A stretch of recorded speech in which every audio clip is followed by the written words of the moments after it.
going to have a very good relationship, but the relationship between them is not the best. Mr. President, do you still think that Mr. Zelensky is a dictator? Did I say that? I can't believe I said that. Next question. Yeah, please, go ahead. Yeah, George Parker from the Financial Times. Can you see any situation where US forces could be deployed as a backstop in a peacekeeping operation in direct confrontation with Russian forces? Well, there is a backstop thing. You know, first you're going to have European countries because they're right there. We're very far away. We have an ocean between us. But we want to make sure it works. So I don't know when you say backstop, you mean a backstop psychologically or militarily or what? But we are a backstop because we'll be over there. We'll be working in the country. So we're going to be, that's a great thing economically for them because, you know, when you talk about economic development, we're going to have a lot of people over there. So we'll be working in the country. So I just don't think you're going to have a problem. I think when we have an agreement, you can say whatever you want about security, who's going to do it or on, and that's going to be a very pleasant conversation. The hard conversation is, will we have an agreement? And I think the answer is yes. I think Russia will agree, and I think that I really believe Ukraine will agree also. So just to follow up on that, if British troops are in Ukraine keeping the peace and get attacked by Russia, will you come to their aid? If the British people are in Ukraine and they get attacked. If British soldiers are in Ukraine. You know, I've always found about the British, they don't need much help. They can take care of themselves very well. That sounds like You know what? No, it sounds like it's evasive, but it's not evasive. You know, the British have been incredible soldiers, incredible military, and they can take care of themselves. But if they need help, I'll always be with the British, okay? I'll always be with them. But they don't need help. You look at their career, you have done very well over the years, haven't you? We have. I'm very proud of our country. And but we've also always been there backing each other up between our two countries. That is why this is the greatest alliance for prosperity and security I think the world has ever seen. Whenever necessary, we've absolutely backed each other up. And that's at the Could you core take of on Russia by yourselves? Well, all right, one or two more. Yes, ma'am. In his remarks at the Munich Security Conference, Vice President Vance condemned free speech violations in the UK. Particularly, could you respond? What is your message? Well, I have an idea. We have the man right here. Come on. Let's go, JD. We're putting you on stage. Great. Yeah, look, I said what I said, which is that we do have, of course, a special relationship with our friends in the UK and also with some of our European allies. But we also know that there have been infringements on free speech that actually affect not just the British. Of course, what the British do in their own country is up to them, but also affect American technology companies and, by extension, American citizens. So that is something that we'll talk about today at lunch. we've had free speech for a very, very long time in the United Kingdom, and it will last for a very, very long time. You don't agree with that? Well, no, I mean, certainly we wouldn't want to reach across US citizens, and we don't, and that's absolutely right. But in relation to free speech in the UK, I'm very proud of our history there. Were you discussing AUKUS with the Australians and the Brits? Were you discussing AUKUS with the Prime Minister, sir? What does that mean? AUKUS, the Australia-US Defence Alliance. So, well, we'll be discussing that. We've had another great relationship, and you have too, with Australia. Yeah. We've had a very good relationship with Australia. Mr. President, while we have a Vice President here, are you both disappointed that the AfD didn't come first in the German elections, given your previous support for me? No, whatever happens with Germany, look, the relationship has been very strong with Germany, but we'll have to see what happens. They have a lot of things going on right now. We'll have to see. No, I'm not disappointed about anything. If anything, you would say that the group that we would be most opposed to lost. But we got along with them also. We have a very good relationship with all groups in Germany. Mr. President, CEO Eric Fritz was on our channel News Nation. He was talking about this proposal to use private forces to assist in deportations. Have you read that proposal, and do you support it? No, I haven't seen it. I don't think it's necessary. Our people are doing a phenomenal job. I wouldn't be opposed to it necessarily, but I'd go to our military people, and I'd go to Tom Homan and Christie. I'd go to the various and ask, but I don't see it as being. We're doing unbelievably in getting people out, getting criminals out, people that should have never been here, that the Biden administration with their stupid open border should have never allowed. They came in from prisons and jails and mental institutions. and gang members and drug dealers coming into our country like this. We're getting them out, and we're doing really well. I mean, the level of effectiveness has been incredible. Everybody's talking about it. How about one more? Mr. President, on these No, you've asked. Mr. President, one on the Middle East. Go ahead. You look so nice. Here we go. Here's the kill. Mr. President, are there areas specifically in Ukraine that you're talking about in giving back, specifically Crimea? Have you gotten to those details yet on such a thing? Well, you mean the areas that were taken? Yes. There are a lot of areas that were taken. Yeah, we've talked about it. A lot of the sea line has been taken. And we'll be talking about that, and we're going to see if we can get it back. We'll get a lot of it back for Ukraine, if that's possible. We'll be seeing about that. Okay? One last thing. Thank you very much, everyone. Thank you, Chris. Thank you, Chris. And now, Thank you. Well, welcome to Farage with me, Martin Daubney. Nigel Farage tonight is in Hull. That was the Prime Minister, Sir Keir Starmer, there with the US President Donald Trump for that historic meeting at the White House. We'll be taking you back to the White House shortly as the two leaders are set to hold a press conference any minute now, so stay tuned for that. For reaction to this astonishing meeting, this historic meeting, I'm joined in the studio now by my magnificent panel, the former Conservative Member of Parliament, Heather Wheeler, and the former Labour advisor and friend of the show and the channel, Matthew Stadlen. Both of you, welcome to the studio. Let's start with, I think, two standout moments from was an expansive conversation. There has to be said, a conversation, as you'd expect, a foxtrot, very much led by President Donald Trump, did about 90% of the talking. Let's start with the first big news line, and that was the royal state visit approved. Got to say, Heather Wheeler, I thought it was very clever politics of Sir Keir Starmer right at the very beginning of that meeting. What do you give a billionaire? What do you give a man who's got everything? What do you give to a president? The answer is something money can't buy, and that is a full state visit, a second state visit. Dramatically handed that letter from King Charles, which Donald Trump said he is a great, great gentleman. That's quite a signature, and he would say that. He's got quite a signature himself. He called him a wonderful man, a beautiful man. So the meeting started with perhaps politically a very astute dose of flattery. Absolutely, and that's the way to keep President Trump on side. So the idea that this royal visit will be up in Scotland is really important because everybody knows Trump's mother comes from Scotland. So fantastic. Great optics. He also talked about how I like Scotland because I own Aberdeen. Not quite the entire town, but look, it is Donald Trump. Matthew, before we move on, I know you're itching to talk about the Chagos announcement, another huge announcement. Let's first deal with this soft diplomacy, politically very astute and very flattering. We know, of course, how much Donald Trump loves the royal family. In fact, it was pointed out to me earlier on that 30 minutes after Her Majesty the Queen died, Donald Trump actually phoned up Nigel Farage saying, I want to come on your show tonight to talk about the loss and what the Queen meant to him. So the way to Donald Trump's heart is through the royal family. That was an absolutely breathtaking, extraordinary press conference, wasn't it? Just to correct you on one thing, I've never been a Labour advisor. OK.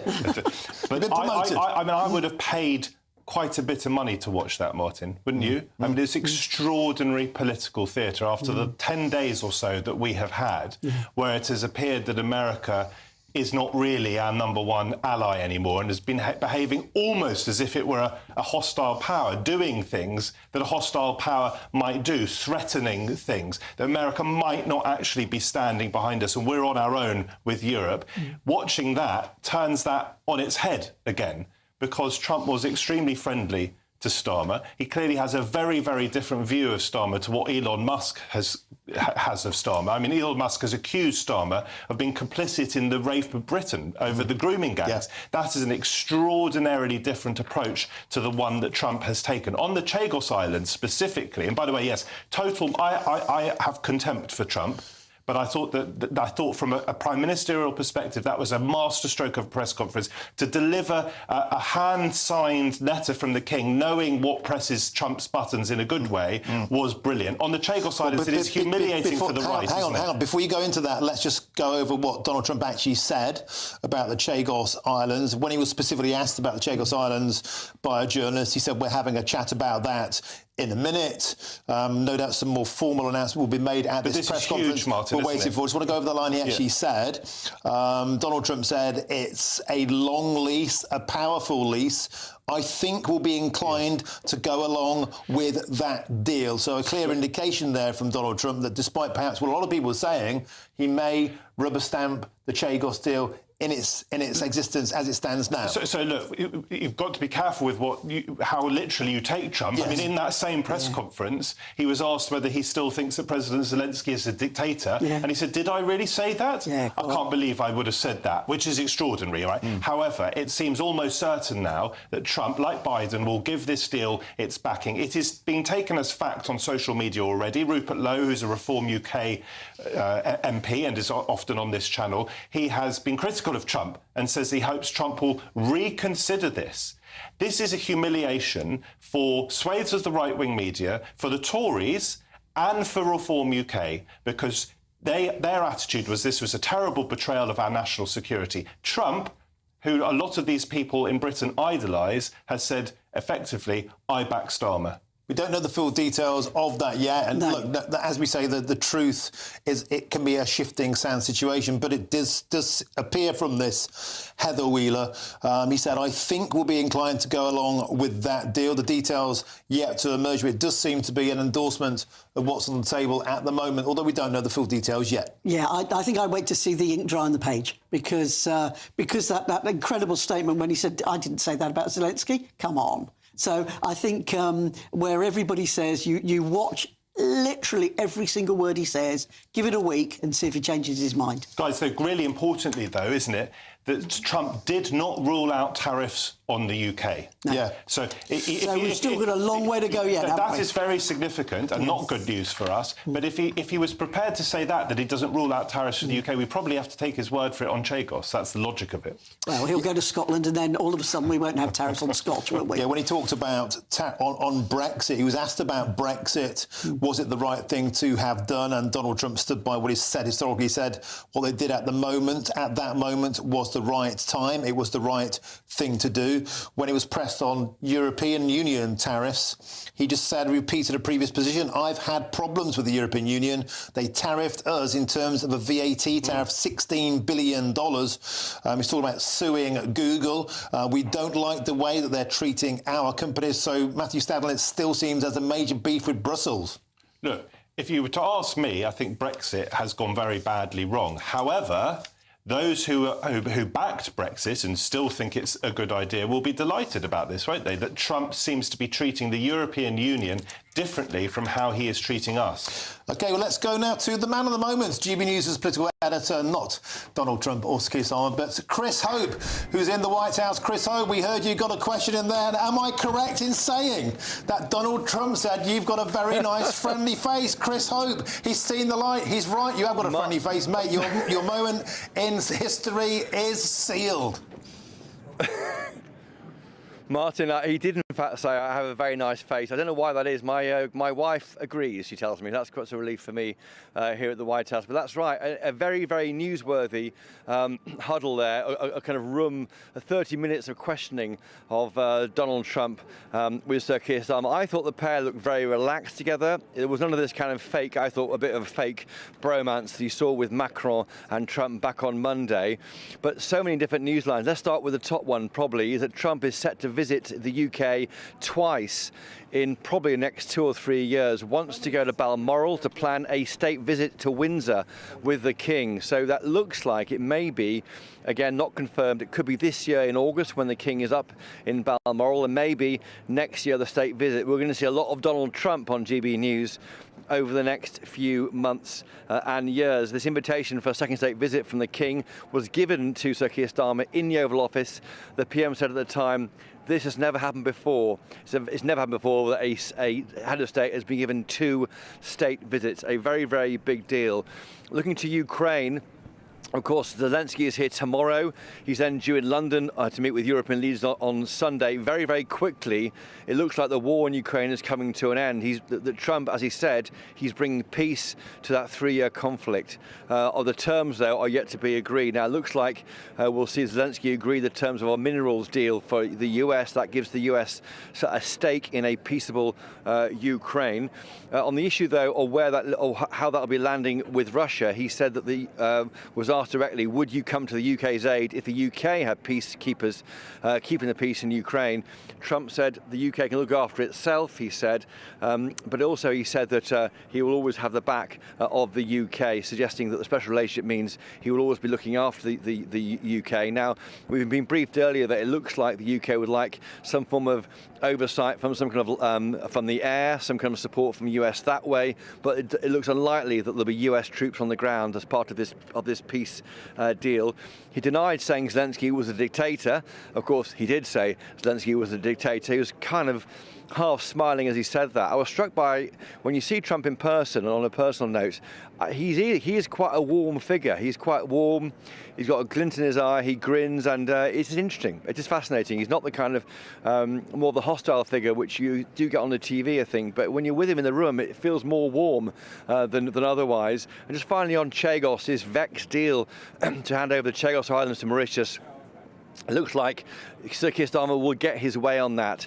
Donald Trump said there he's got a feeling it's going to work out very well. I think we'll be inclined to go along with your country. One new bit of information there, it looks like we'll be leasing back the Diego Garcia base for 140 years, not 100 years.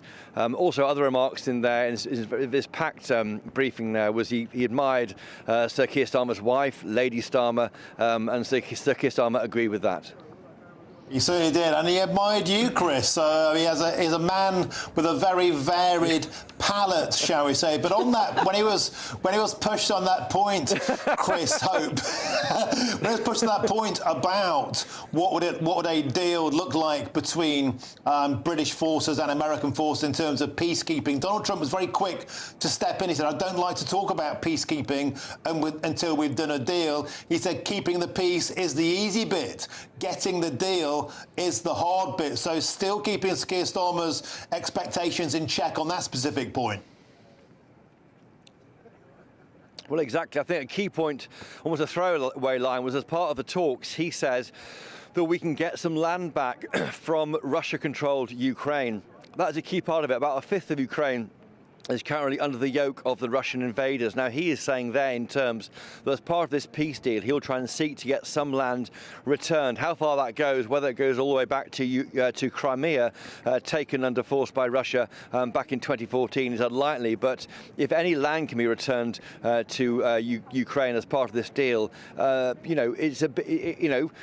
Trump might reportedly want the Nobel Peace Prize for his work, but he certainly is bringing peace to Europe after 3 years of bloodshed, and his point is to end the killing. Now, given that the front line has barely moved in a year, if he does stop young boys, young men being killed in a war, then Trump will think that's job well done. Of course, Ukraine may agree to differ, given they are surrendering what could be a fifth of their land to Russia as part of any deal.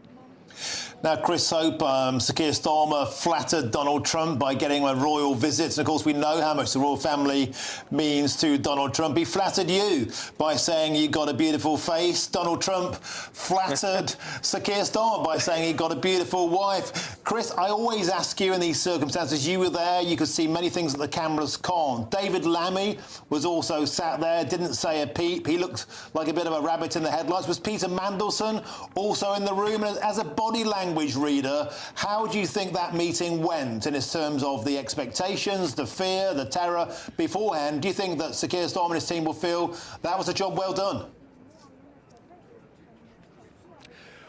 Look, I think they will think that. I think the balance in the room is basically it was President Trump's show. He was calling the questions. Keir Starmer chipped in when he could, but really it was what President Trump was calling. It was up to him, and I think it went down very well. I think Sir Keir Starmer looked comfortable in his own skin.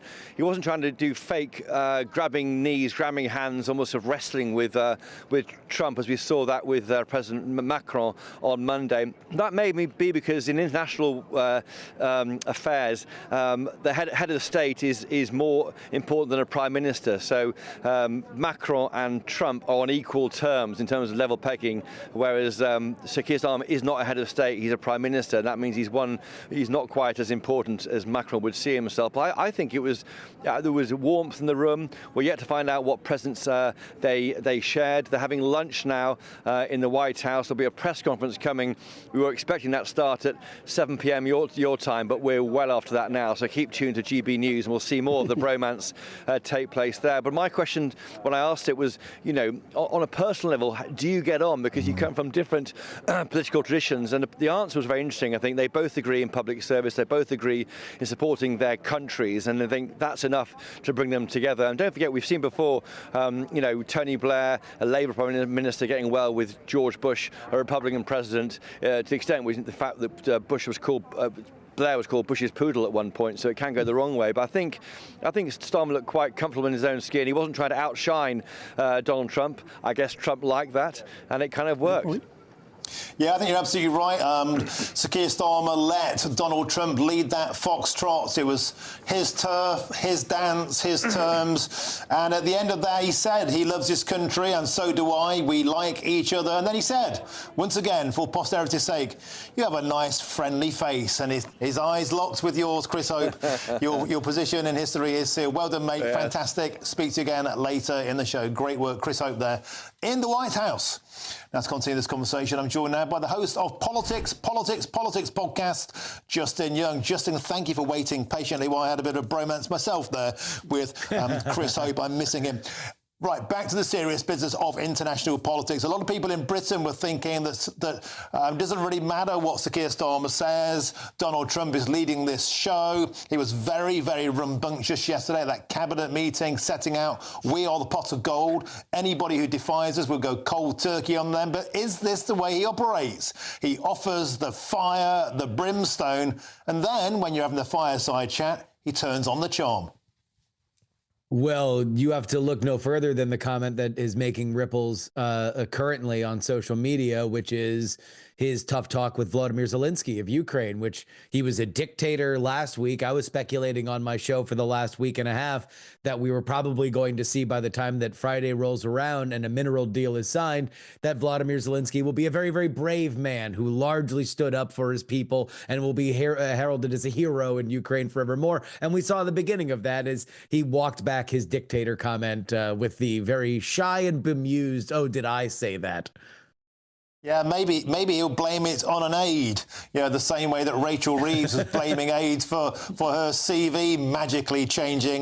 Nobody saw me make that post on True Social. I guess we'll never know. But you're absolutely right. Shape-shifting, but was very, very firm on his insistence on getting a deal done with Putin. He said, we've been through a lot together. I've known him for a long time. We had to go through the Russian hoax together. I don't believe he will go back on his word. I don't believe he will go back on his word about agreeing to a deal with Vladimir Putin, so still seems insistent. And when pressed on will there be support on the ground, didn't say there'd be military support, but very, very keen to point out there'll be American companies on the ground rebuilding Ukraine, exploiting the minerals, therefore a vested territorial interest, which presumably will be a keep your hands off it motion to Vladimir Putin. Well, where I think that we've seen over the last week, and this is a return to Trump's foreign policy of the first administration, is that he does want warm relationships with individual countries in Europe, where I believe he seems to get vexed and angry and distrustful is oftentimes when Europe as a whole is dictating something that America should or shouldn't do. If the European continent believes one thing, that America should follow through on it because we have such strong relations. But you know, he seems to thrive. He really likes meeting President Macron. He likes hosting Keir Starmer, as you mentioned, as I was waiting to come on. He loves to get the literal royal treatment when he comes to the UK. So, you know, something that has always been a part of Donald Trump's legacy is that he doesn't like to tip his hand in the middle of something. This is something that goes all the way back to his first press conferences and speeches back when he was running in 2016. He always lamented how dumb people were for saying what they wanted in the moment. And so, like, right now, from his perspective, it's a deal-making time. If he sees that there needs to be prodding on the Russian side, he'll talk tough to Putin. If he sees that he can flatter with nice words, then he's going to do that. He's used both sides of this coin over the last few months with with everybody involved in this process. So ultimately, we don't know what the deal is until it's signed. Okay, thank you very much. Excellent analysis, as ever. Great to have you on the show. And that's Justin Young, the host of Politics podcast. Now, we have a short clip to show you, actually, of that specific moment where Donald Trump and Keir Starmer were pressed on the Ukraine deal. Let's take a look. The relationship between President Zelensky and President Putin is not a good one. You've noticed, right? It's not a good one. It's not a good relationship. And we're going to have to try and work something out. Sometimes that happens. I get along with both. I have a very good relationship with President Putin. I think I have a very good relationship with President Zelensky. And now we're doing the deal, and we're going to be in there. We're going to be actually in there, digging our hearts out. There we go, digging our hearts out collectively for that deal with Vladimir Putin to end the war in Ukraine. A dramatic moment from that historic meeting of Sir Keir Starmer and Donald Trump earlier on at the White House. We're going to take a short break now. We're back with full analysis and, of course, that dramatic press conference. That's coming next here on Farage.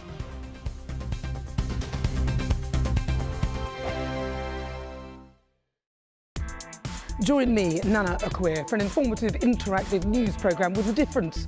It's fun. No, he didn't say that, Dave. I'm so surprised. I think there's an element of truth to that. Join me from 3 p.m. every weekend, only on GB News, Britain's news channel.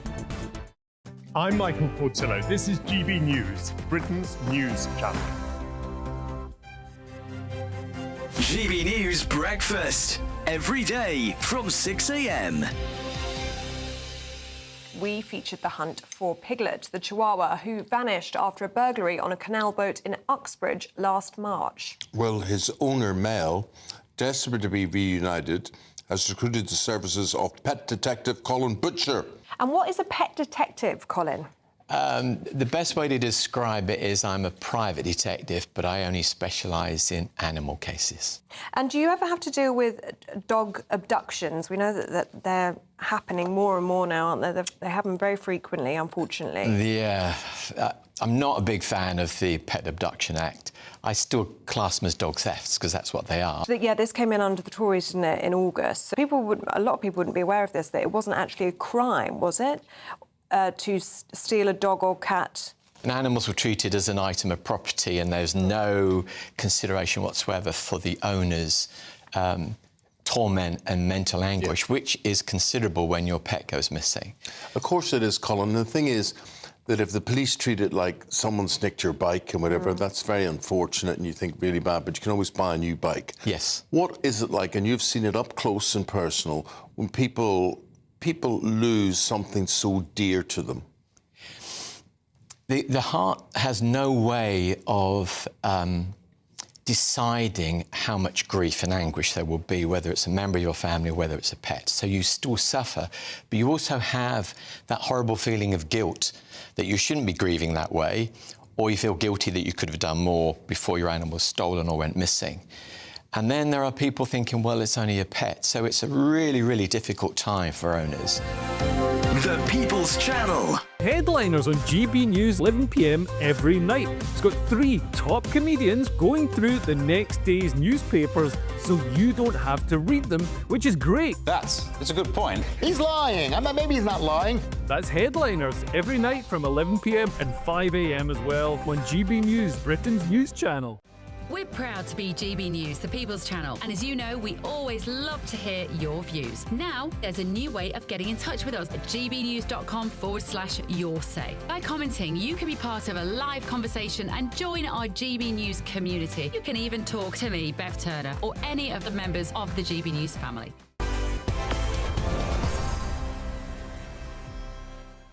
Welcome back to GBN tonight with me, Martin Daubney. Now we're just having full coverage of that astonishing meeting there between Donald J. Trump, the President of the United States, and Keir Starmer, the Prime Minister of the United Kingdom, sat having a very, very cosy chat, it has to be said, in the White House. The world's media were there, including Chris Hope from GB News. An expansive range of topics were covered. First, the royal visit, the royal treatment, royal approval for the presidency offered coming to meet the King. Also on the agenda, of course, was Chagos, and specifically asked on the matter, because a big fear before this, would there be a financial payback? Would there be tariffs against the United Kingdom, as yesterday and indeed today Donald Trump said there would be against the European Union? On the matter of tariffs for the UK, let's take a look at this short clip now.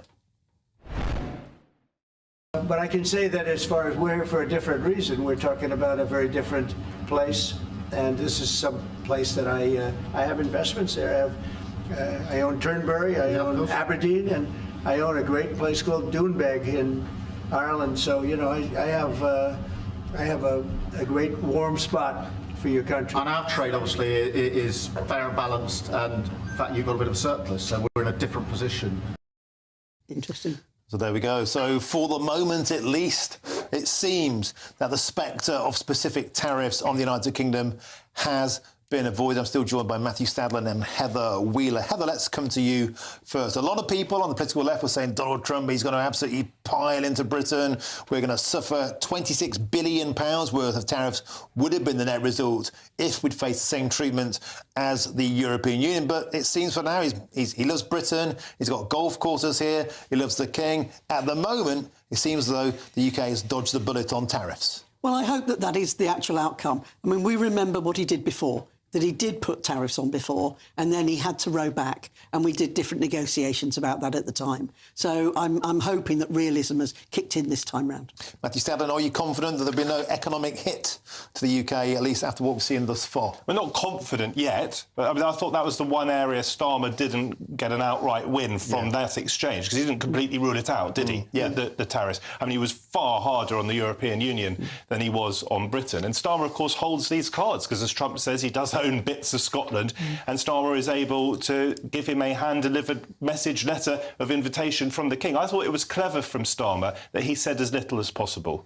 because every time he opened his mouth, there was a risk. That's not an insult to Starmer, but when you're dealing with Trump, say as little as possible. You did notice, though, in that clip, that he was quick to get in the point about the surplus in the trade balance between America and Britain and make our point. And those people who are saying they hope Starmer fails in Washington, that is profoundly and deeply unpatriotic. Because if he succeeds, Martin, and we don't get tariffs, that is in all of our interests. Part of the key difference, though, is worth pointing out, Heather Wheeler, is most of our exports to the United States are services. No, sadly, we're no longer, we don't really make anything. We have services and we give them away. So it puts us in quite a different position to the European Union. We don't export motor cars the way Germany does. We don't export a great deal of actual things that can be tariffed. But when he was specifically asked, will there be any sanctions on the UK, he still said, we'll have to take a look at that.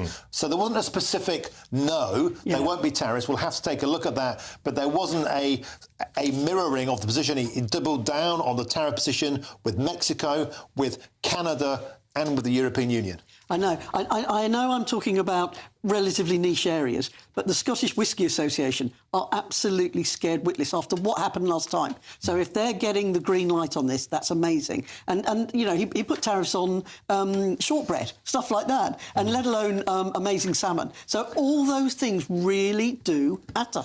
This was an extraordinary exchange, because there was Starmer as our advocate-in-chief, our Prime Minister, trying to do precisely as you say, to try and get wins for British businesses, British companies. By the way, Martin, we do still manufacture some stuff. I'm a champion of that. I work with the organisation Made in Britain, which champions British manufacturers, and we should be deeply proud of that and encourage more. But here was Starmer as our advocate-in-chief, and I think he did a very good job, because you can imagine what is going on in his side. He is thinking with two brains. Because this is a man who worked in human rights, who was a lawyer in the human rights area partly. He will be as shocked as the rest of us, or many of us, of some of the things that Trump has done and said, but he played a blinder, I think. I absolutely agree with you, by the way. I absolutely adore British manufacturing. I just wish there was more of it. I just wish we made more stuff and exported more stuff. Now, you're absolutely right to point out a key moment. Huge expectation, of course, was around the Chagos Islands, and I think many people feel tonight that Donald Trump said something a lot of people on the political right perhaps didn't expect. Let's take a little listen to that exchange. Well, we're going to have some discussions about that very soon, and I have a feeling it's going to work out very well. They're talking about a very long-term, powerful lease, a very strong lease, about 140 years, actually. That's a long time. And I think we'll be inclined to go along with your country. Yeah. So there we go. I think we'll be inclined to go along with your country with that deal. We've been having a chat about that. He said no doubt that chat will continue. It's a long lease. Of course, 99-year lease had been tabled. It seems now this new figure of 140 years, a 40 percentile increase. Heather Wheeler, a lot of people still feel, as you said, there's been some political reaction from Rupert Lowe saying they hope that the president will reconsider. Of course, this deal hasn't been finalised yet. 1 minute, Zelensky's a dictator. 1 minute, he's not. And he's laughing about it, but it does seem at the moment this will be if this carries through, this will be a significant foreign policy victory for Keir Starmer. Well, it does beg the question, are America going to pay part of the Dane gold? So if they are, then that makes a real difference to our cost here. If we're talking still about paying 18, 19 billion pounds, that's way too much. And there is no way that's an acceptable price to many, many British people. So it'll be really interesting. If it's gone from 99 years to 140 years, let's see what else has changed. Well, it would be an acceptable price if Starmer is right, that this is in our national interest, in the interests of our national security. And there's, of course, big debate about that. But if he is right about that, and Trump seems to be backing him on that, then, of course, it is worth a lot because we desperately want to stop China taking control of the seas in that area. But I want to just make the domestic political point here, if I may. We have had Robert Jenrick, we have had Nigel Farage, we have had the leader of the Tory party, the official opposition, Kemi Badenoch, absolutely laying into Starmer on the Chagos Islands and the right-wing press. This puts all of those figures in a very difficult and embarrassing position. Let's be honest about it, because Trump, and he is not perhaps a hero to all of those, but they have some sympathies towards him and are on the right. Trump has come out and backed a Labour Prime Minister. Let's see what the deal does. Yeah, he said, I think we'll be inclined to go along with that deal. We don't know the actual detail of the deal yet. And don't forget, he has shifted positions on practically everything thus far, apart from, it seems, these tariffs on Mexico and Canada. The drugs cannot continue. We've lost more than 100,000 people. Families are being destroyed. So very, very strong on that. Matthew, Heather, we've got a lot to discuss further in the show. Why don't we take a short break and we'll come back soon to go over more detail of this extraordinary meeting in the White House, and also we're waiting in anticipation of that press conference from the White House in Washington, D.C. See you soon.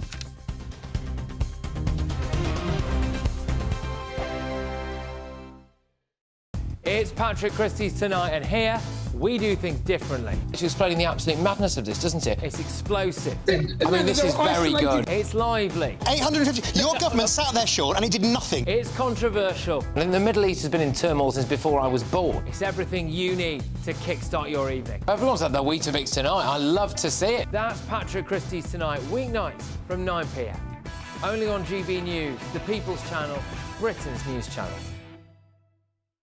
Hi, I'm Michelle Dewberry, and my show is your opportunity to cut through all the noise and dive in headfirst to some robust debates. Ideas clash. Situation, isn't it? Because the failure is... You're deliberately avoiding my point. Nothing's held back. And if you think this is the end of it, wait for more. And we do not shy away from the difficult stuff. Sometimes I want to shake people and say, if only you understood. So join me on Jubes & Co. weeknights at 6 p.m, only on GB News, Britain's news channel. Mornings don't have to be tiresome, especially if you have the right company. Wake up to news as it happens, opinion and debate, and of course, a little bit of entertainment too. Because when the kettle's on, we're on. That's Breakfast on GB News, a show worth waking up for. Every morning from 6 a.m. Only on the People's Channel, Britain's news channel. We'll spread the news, you spread the word. Join me, Camilla Tominey, for a frank and honest discussion with those in power that cuts through the spin and gets to the heart of the issues shaping our nation. You haven't confirmed that you want to stand as leader, but you haven't ruled it out either. This report basically says that he's not fit to stand trial. Is he indecisive? Incompetent? I deliver the dose of reality Westminster needs. That's the Camilla Tominey Show at 9:30 every Sunday on GB News, the People's Channel, Britain's news channel. Good Afternoon Britain isn't just about us. The wonderful thing about this programme is it's about everyone watching. It's an interactive programme. Well, there absolutely is something to see here, and we're going to be talking about it more. Whether it's breaking royal news, Will, please bring us up to date. Or indeed a particularly punchy speech in the House of Commons. Very, very curious. We bring it to you live, and then we bring you live reaction as well. That's Good Afternoon Britain, weekdays from midday. Only on GB News, the People's Channel, Britain's news channel. If you want your news to be straight talking, this is a nightmare for the Conservatives again. Down to earth. It's not just Nottingham where this is happening, is it? And most importantly, honest. Hard-working, middle-class taxpayers, they'll get their book thrown at them. They catch me, Martin Daubney, Monday to Friday, 3 till 6 p.m. on GB News, Britain's news channel. I'm Stephen Dixon, and thanks for joining us on GB News, Britain's news channel.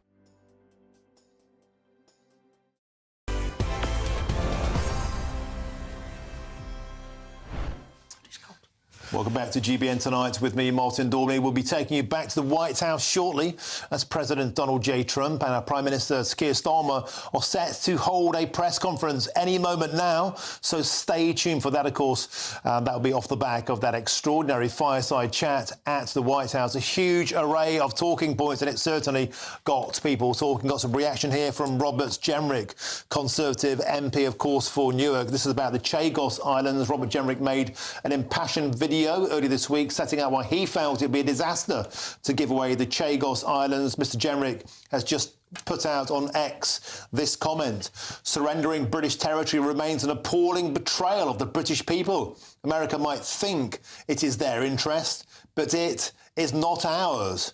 There is no good legal reason to give up the Chagos Islands, and it would be a strategic disaster for Britain. So there, Mr. Jenrick seeming to disagree with the direction of travel. Not a done deal yet, but the direction of travel. And I believe you said, Matthew Sadler, that Rupert Lowe is also tweeted his chagrin on that deal. But let's turn to matters now around Vladimir Putin. So Putin, of course, expected to be sat down with Donald Trump, a huge conversation about President Zelensky not being even a part of that conversation. Zelensky, of course, is the next through those White House doors tomorrow. He's expected to agree to a deal on minerals, on the extraction, on the peace deal, what that looks like. So Vladimir Putin is the big obstacle to that, and the big obstacle to any peacekeeping or backstop. Here's what President Trump said about Putin earlier on today. I don't think so. I think when we have a deal, it's going to be the deal. I don't think if I didn't win the election, I don't think we'd be even talking to Putin right now or anybody else. I think it would just, I don't know if you're looking at the stats, but thousands of people are being killed a week, soldiers mostly, because the towns have been destroyed. But thousands of soldiers. This was a very bad week, by the way. I get the stats. Total numbers. And you're talking about a human life. Number one, I want to see that. And it doesn't involve American soldiers, but it's Russian and Ukrainian soldiers. And I think I'm speaking for both. Yeah. Number one, we want to see that stop. And number two, I want to stop paying the kind of money that we're talking about. We're helping, and we're helping NATO, but we're helping a lot. Wasn't interested. I think we're speaking for the both of us there. And Starmer went, yeah, because presumably he just let Donald Trump run with it. It was the Donald Trump show. But Matthew and Heather, let's pick up on that key point there. Yesterday, at that cabinet meeting, he called Vladimir Putin very cunning, very smart, doing that thing he does, by the looks of it, of flattery before the art of the deal. But he said two things. I want to see the killing stop, thousands of people being killed every week in Ukraine, and something he mentioned at least 4 or 5 times tonight, Matthew Stadlen, I want to stop paying so much money. About how much money he's paid. He's talking about $300 billion he's put into this. He wants his money back. He said, we want our money back. That presumably be that minerals deal. But he seems insistent on dealing with Putin directly. And it seems at the moment, nobody else will be at the table. I have no problem whatsoever with Donald Trump picking up the phone to Putin. And of course, as Starmer acknowledged there, we all want the killing to stop. But it is in the hands of the Ukrainians, because Ukraine is a sovereign country. And yes, it is in our hands whether we back them or not. And that is something that is being debated. Because Trump is such an unusual, I would say, unique political operator and comes from this business background, and as you say, is prepared to flatter a war criminal in the shape of Vladimir Putin, and originally calls Zelensky a dictator, quite remarkable getting those things the wrong way round.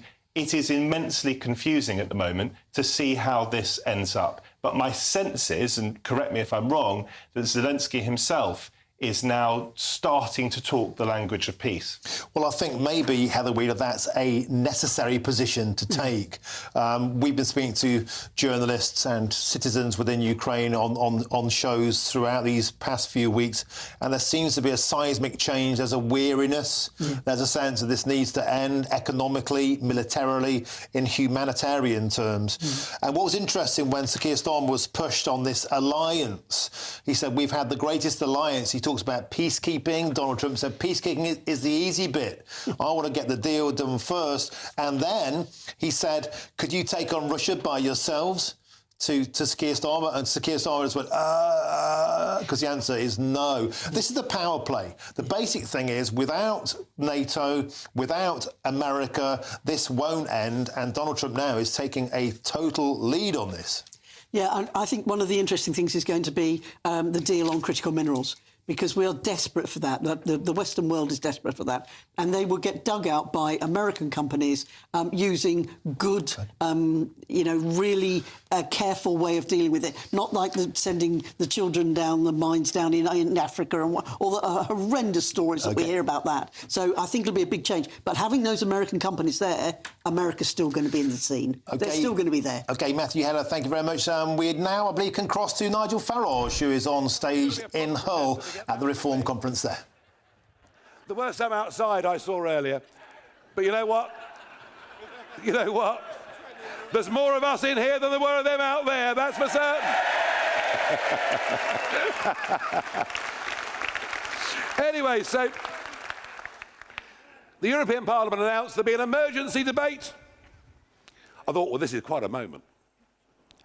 I thought, 3 o'clock, it'll be me and Jean-Claude Juncker, the Commission President. You might remember the man who was rarely sober.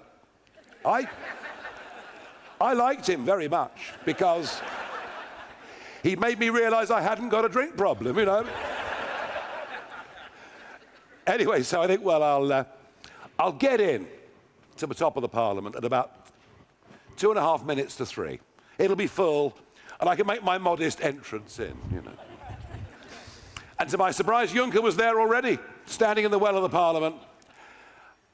And as I went down, he sort of put his arms out, and he sort of gave me a hug. They do quite a lot of that in Europe. And he whispered in my ear, "You bastard." But he didn't mean it nastily. And I was able to stand up and say, when I first came here 17.5 years ago, you all laughed at me when I said, "You're not laughing now, are you?" Well, that wasn't the end of the story because, as you know, the British establishment wouldn't accept it. The agony went on for year after year after year. We had that ghastly little pipsqueak Bercow in the Commons doing his best to disrupt it. People like our Prime Minister, Sir Keir Starmer.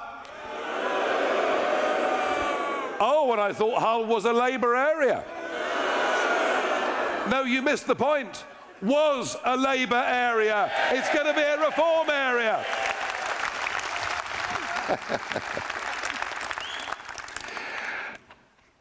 In the end, it happened, and we stood in Parliament Square on the 31st of January 2020 with 100,000 people, and I did the countdown, the 10, 9, 8, 7, 6, 5, 4, 3, 2, 1, the obligatory fireworks. I mean, there's no event worth doing without fireworks, obviously. And that was it, we were out. And I thought, do you know what, after all these years of struggling, of fighting the establishment, of really giving up a vast amount of my life, you know, it's now time for me to say goodbye. I've done it. I've done it. The British people are now back in charge of their own country, and I'm going to retire. And so I did. I stepped away from politics, and life was good. More time to go fishing, more time down the pub, more time with family. Spent a lot of time helping get GB News up and running and off the ground.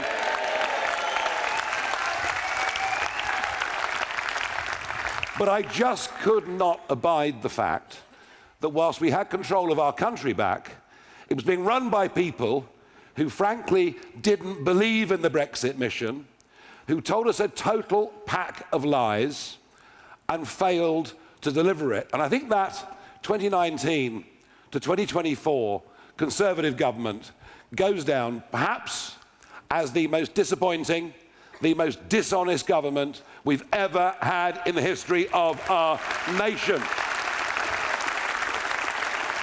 And so I thought, well, Labour are going to win the election. They're bound to. But do I come back? Do I get back involved in the game? And I agonised over it because I knew that it meant getting back into politics would be everything. And that day, I was coming up on the 3rd of June from Kent into London in the car, thinking, why am I doing this? Do I need my bumps felt? And I thought, why am I doing it? And I came up with 3 words. And they've become the emblem. They've become the slogan for this party. I came back into politics because I believe in family, community, and country, and I see those things as being under threat, and we're going to fight for all of them. We're going to fight for good values. Our country has never been in graver problems internally. We are getting poorer. The average Brit is getting poorer. The cost of living is destroying the ability of many families to live reasonable lives. We are in societal decline. Crime completely out of control. Here in Hull, crime 25% higher than the national average. People scared to go out after dark. The police force, who seem to be more concerned about what we say on social media. Those would be. More concerned than maybe the Labour MP for Runcorn, who at 2 o'clock in the morning doesn't just strike someone in the street, but hits him 5 times on the ground. And what happens today at appeal? We're told the prison sentence is to be suspended. I guess that's because he's part of the Labour Party and part of the ruling class, and we saw it after the riots last summer. Different groups of people being treated differently. That is not what this country is all about. I will not live with 2-tier policing and 2-tier justice. Everybody must be treated the same.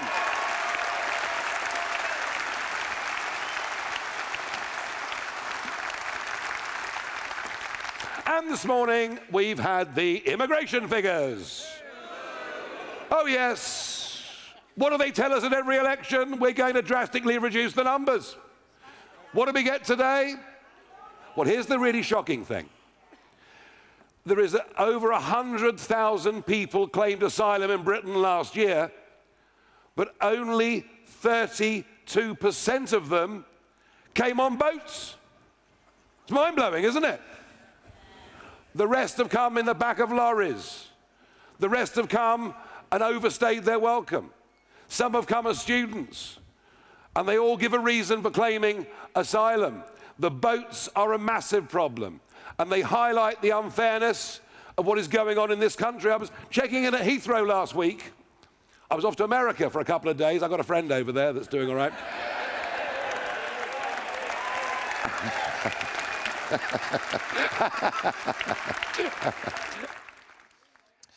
And that's Reform UK leader there, Nigel Farage, on stage in Hull, expected later in the evening to announce the mayoral candidate for Hull. We're still waiting for that. That'll be later on in the evening. Let's get a quick bit of reaction now from our studio guests. I'm still joined by Matthew Stadlen and Heather Wheeler.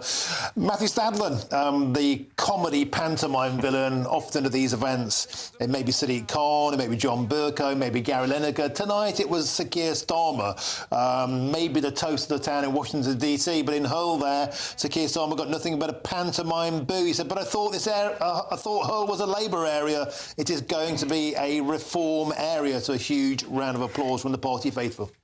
So Hull is a great place. It's a great town, a great city. Alan Johnson, of course, popular man, very much respected, I think, across the political spectrum. He used to be the local MP. But while Nigel Farage is talking to a rally in Hull, no disrespect whatsoever to the people who are at the rally, Keir Starmer is on the global stage, on the biggest stage of all, in front of the world's media, in the Oval Office, getting concessions and wins out of Donald Trump. And that is truly remarkable, given their and Chris Hope pointed to this in his question, they're very different politics. For Starmer to pull that off, and this doesn't mean that I have any more favourable view of Trump than I did earlier today, but for Starmer to pull that off so successfully so far is a massive victory for him. And I think it could potentially, because this Labour government has definitely made some mistakes, some unforced errors, it could be a turning point. It could be a turning point. So far, there's nothing in the polling, though, Heather Wheeler, to suggest that Sir Keir Starmer is going up in popularity. In fact, he's falling faster than he's falling faster than Mike Amesbury constituent. Quite right too. And that was a brilliant pivot. You're a professionalist, my friend. The truth is, when the Brexit vote came through in Hull, Labour were shook to their roots. Absolutely shaken to their roots. It was one of the biggest Brexit voting areas, and that's the top and bottom of it. So I'm hoping that one day we will do very well there. You being the Tories, not Reform. Correct.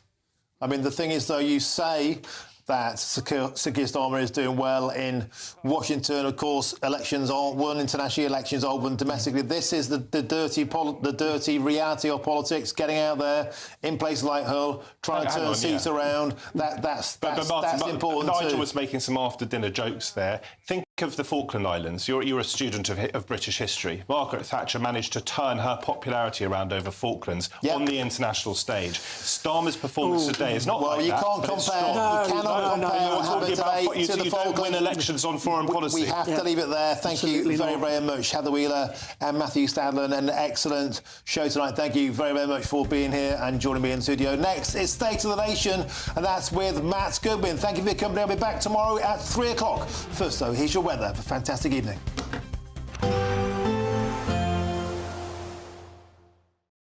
We'll see a cold snap, which will quickly develop into a warm front. Boxed Boiler Repairs, sponsors of weather on GB News. Hello again and welcome to the latest update from the Met Office for GB News. Clear spells will develop widely overnight, leading to a frost for many of us first thing Friday. But Friday is looking like a dry and bright day with a ridge of high pressure in control across the country. This low that has been responsible for some cloud and showers earlier, well, that's moving away, so widely clear spells developing. Just a few showers continuing for the north and west of Scotland. Perhaps the odd shower for Northern Ireland. Otherwise, it's clear skies, temperatures falling, a few mist patches forming in one or two spots. But for the vast majority, it's a clear, albeit frosty start to Friday. Temperatures in some spots down as low as -5 degrees. Despite the frost, though, it's a sunny start to the day. Certainly plenty of blue skies across England and Wales first thing, away from any mist patches, those most likely through parts of the Midlands into northwest England. They're not going to last long, though. Where they do form, they'll be disappearing by about 8 or 9 a.m. Across Scotland and Northern Ireland, a bit more cloud about, particularly for central and western Scotland, 1 or 2 showers. Showers also for Shetland.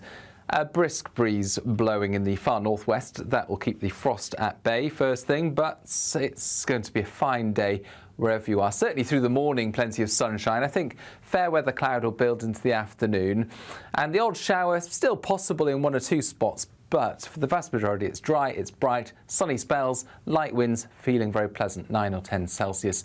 In the far northwest, the wind will pick up, the cloud will gather, and that's just ahead of this weather system that's going to bring some outbreaks of rain into Scotland and Northern Ireland first thing Saturday. It will tend to sink south and weaken, bringing a zone of cloudier skies into northern England and parts of Wales by the afternoon, brighter skies following.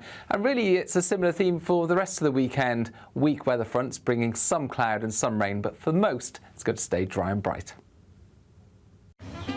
We can expect clear skies, leading to a light and warm day ahead. Lovely. Boxed Solar, sponsors of weather on GB News. There's just 2 weeks left to grab your chance to be one of 2 big winners in our latest Great British giveaway. First, you'll win a totally tax-free £10,000 in cash to spend however you like. You'll also receive the very latest iPhone 16, and we'll send you on a shopping spree with £500 to spend in your favourite store. For another chance to win, text cash to 63232. One entry costs £2 plus 1 standard network rate message, or text bonus to 63232. 5 entries cost £5 plus 1 standard network rate message. Go to gbnews.com/win. Entries start from just £2. Call 0903 681 3232. Calls cost £2 plus your network access charge, or post your name and number to GB11 PO Box 8690 Derby DE1 9TT. UK only. Entrants must be 18 or over. Lines close at 6 p.m. on the 7th of March. Please check